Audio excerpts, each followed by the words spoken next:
Another day passes as we inch towards the release of Fire Emblem Fortune's Weave. Let's dig in to what's new.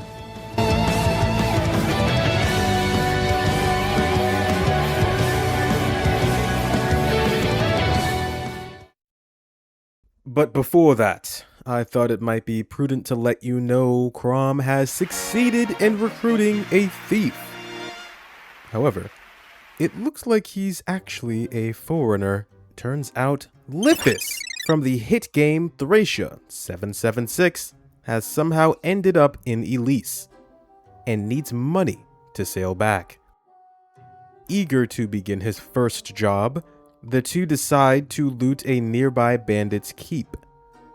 What Crom didn't realize though was that thieves like Lithis need lockpicks. If you subscribe, you might be able to help them out of their sticky situation. You there. Much appreciated.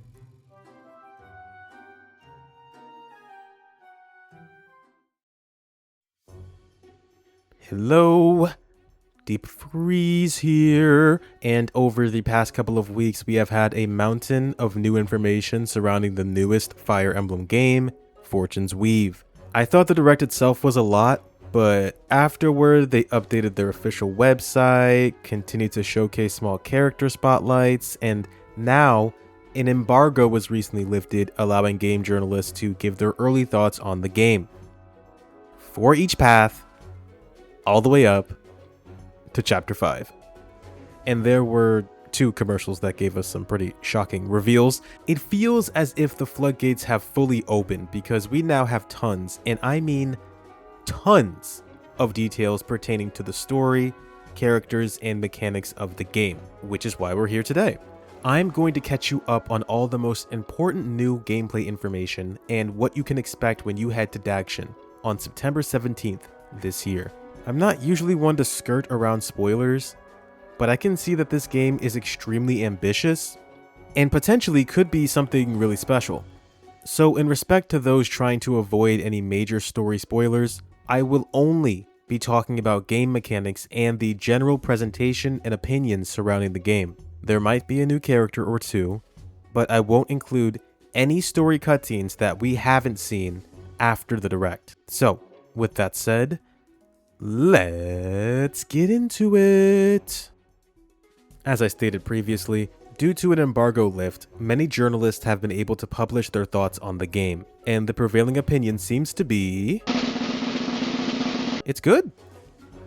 Great even, with the game's story and characters being the highlight. If you were worried that the routes might end up feeling repetitive and falling into the same trappings as Three Houses, it seems those fears can be assuaged. Each route has a distinct tone and even mechanics tied into them that easily set them apart from one another.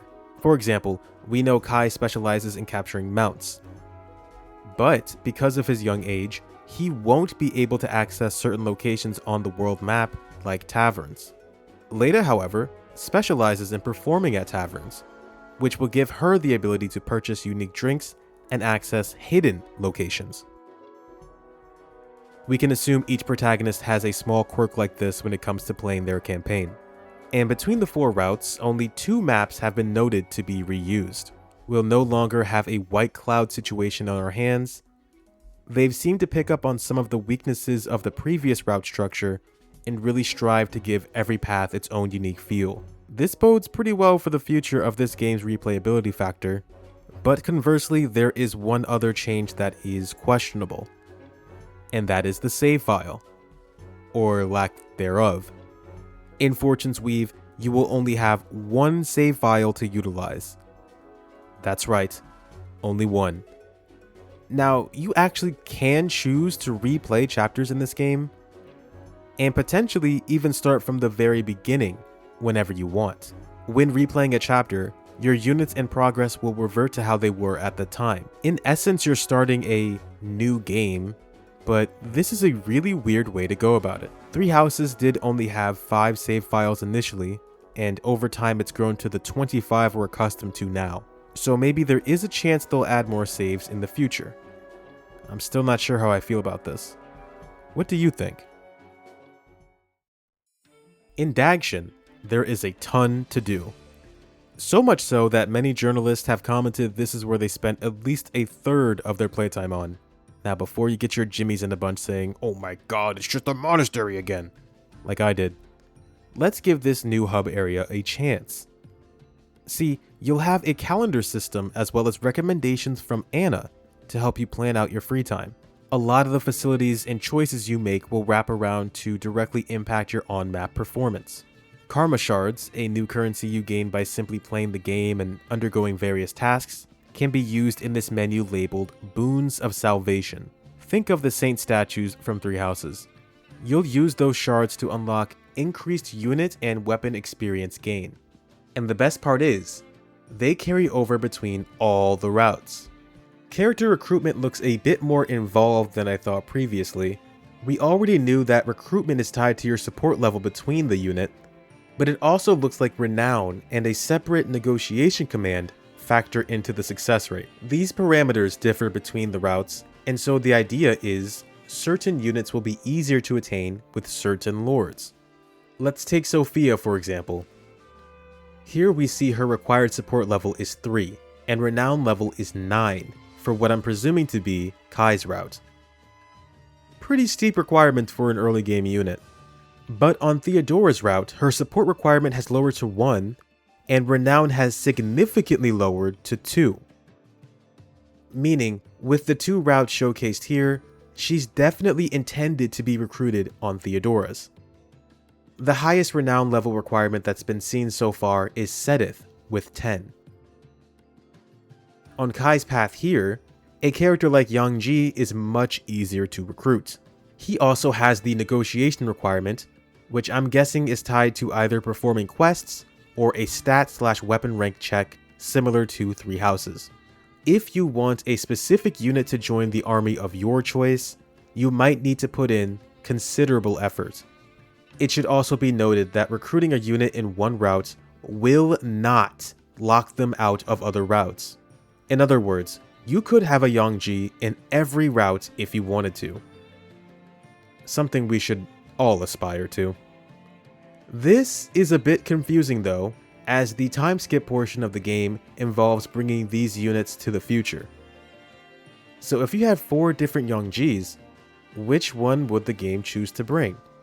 Or would it be by the player's choice? We'll have to see how that works out. Supports have been shown and they are just as they were in Three Houses. Some units have the full CBA line, while others just have 2, or in the case of Eshmel, 1. Some have worried that this implies S supports might be removed from this game, but in the last 2 entries, we have had the opportunity to choose a partner towards the end of the story. I'm almost positive that's what's happening again here. And how could it not, when Tea Time has also made a return? We don't just talk to the Pale Raven to change routes, oh no. Characters can initiate a conversation full of thoughtful and engaging responses to deepen the bond between them and Eshmel. When you perform well enough, you'll gain support points. So if you want to wife up Leda, make sure you hit that perfect bird time. Did you know? Weapons have gotten a rework in this game. They went over it briefly in the direct, but they failed to mention the benefits of using the sword and gun specifically. Spears are effective against cavalry, gauntlets are focused on lightweight and evasion, but swords deal more damage on their follow-up attack now, 1.2 times to be exact. I always thought it was some type of personal or class skill in effect, but we have seen this on the many sword wielders shown over time. Essentially, you'll be getting the most out of that weapon type if your speed is considerably high. I really like this change. It gives swords a cool niche that synergizes with the class type most well known for being adept sword users. Guns are treated as ranged options for gauntlet users, but they scale off of their magic stat instead. This comes at the cost of low weapon durability though, meaning you'll want to carefully consider when to utilize combat arts, which you will want to use on these things since they have impressive might. And you'll be able to tell who would get the most out of using swords and guns by checking their growth rates, something we can view in game now. I'm assuming this is displaying the total growth rates instead of just the personal ones, but this is a very nice tool for deciding which path you should take a unit down without double checking with external sources. Special classes or master classes could very well be coming back, as we see the 4 lords briefly in them in this clip here. They'll most likely be hidden until you reach a certain renown level, similar to how Professor level unlocked master classes in 3 houses. You can equip up to 10 skills in this game. 1 personal, 3 class, 5 standard, and potentially a Kai route exclusive mounted skill. Here we also see what authority training will yield you in this game. Even though Theodora is the only unit that can use battalions and gambits, authority rank still has its place among other characters. It looks like training authority will net you buff and debuff skills.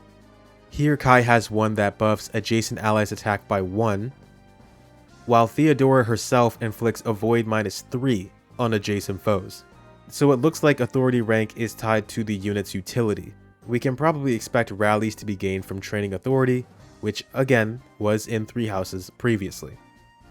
Crests have an official new title. They're labeled as blood marks, but have new names known as diadems in Dagda. Each one has a different name too, with Oban being the diadem of the apostle, or Gautier being the diadem of duality. They could also have new effects, as we see with Dietrich here. His Lamine crest, or the diadem of the endless, now heals him for a portion of the damage he deals, rather than conserving faith magic uses like it did before. Tired of green units stealing EXP? Well, worry no longer, for guest characters used in battle will spread experience amongst your own army after the battle. And it looks like that distribution will be even. This makes a ton of sense, especially in the context of this game, as it looks like we'll be utilizing guest characters more often than not. I'm sure many players would have avoided using them otherwise, so this is a nice compromise to try out units you haven't, or potentially will have never gotten in a route. Blaze arts. They're strong, they're flashy, and they actually do have a reason to not be overused. Every consecutive use of a blaze art will fill this curse meter we've been shown from the very beginning. After reaching a certain amount of cursed energy, the character will enter an overblaze state, where they'll gain various stat buffs and increased damage with their blaze arts. However, if you use them too much after reaching overblaze, you'll get a permanent debuff on your unit, halving their max HP for the rest of the map. So it looks like utilizing blaze arts will be a careful balancing act. You might want to use them frequently to reach overblaze and prepare for a big enemy sweeping turn. But if it doesn't work out in your favor, or more unexpected reinforcements appear, you risk debilitating a unit for what will surely be game-changing abilities. I'm glad this is the way they're choosing to balance them, but it's very odd they didn't mention any of this in the direct. They just seem like powerful abilities you could use without any side effects. There was a comment in the last video that did allude to the true nature of blaze arts. Unfortunately, I wasn't able to find the source at the time, but it's nice to have the confirmation now. Another confirmation I'm quite pleased about is the Divine Sand and Fortuna's Blessing. It looks like it actually will cost Divine Sand. Oh, that's not a lot. I'm keeping the faith that it will increase in price every time you use it. Please, please, please. But what's interesting to note is this cost will be non-existent on normal mode. There are only 2 difficulties at launch, normal and hard, with the option for casual or classic. It's a bit disappointing there's no maddening, but since this game is following in the footsteps of her predecessor, I'm guessing we'll get it along with an $80 DLC pack. Cha-ching! Overall, Fortune's Weave is shaping up to be an ambitious, lengthy, and possibly even revolutionary Fire Emblem title. Although it does have certain aspects that still have me concerned, I would be straight up lying to you if I said I wasn't excited. A lot of these previews praise the story, exploration, basically everything but the combat, so one could look at that as a bad omen. But you do have to remember, these people don't play Fire Emblem like we do. They're not thinking about unit balance, how the different mechanics and systems converge and interact. This is stuff we'll have to figure out ourselves. When a new Fire Emblem game releases, that's when we'll have the most fun figuring out what works and what doesn't, which unit is the most broken, and which class has the best skills. I genuinely can't wait, and it won't be long now. We've got less than a month to go.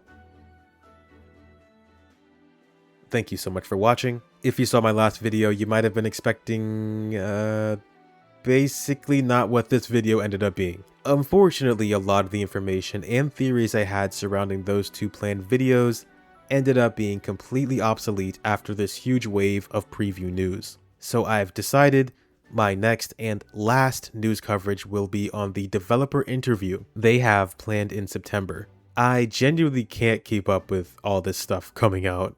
I am not like Ben FM.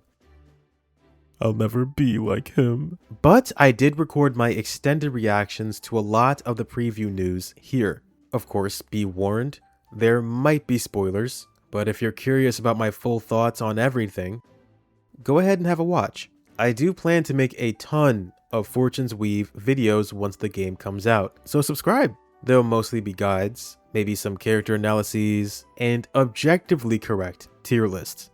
It should be a lot of fun. Also follow me on Twitch. I will be streaming this game the very second it drops, all day, every day. So if you're a Fire Emblem head, you'll love being there. But until then, thank you, and peace out.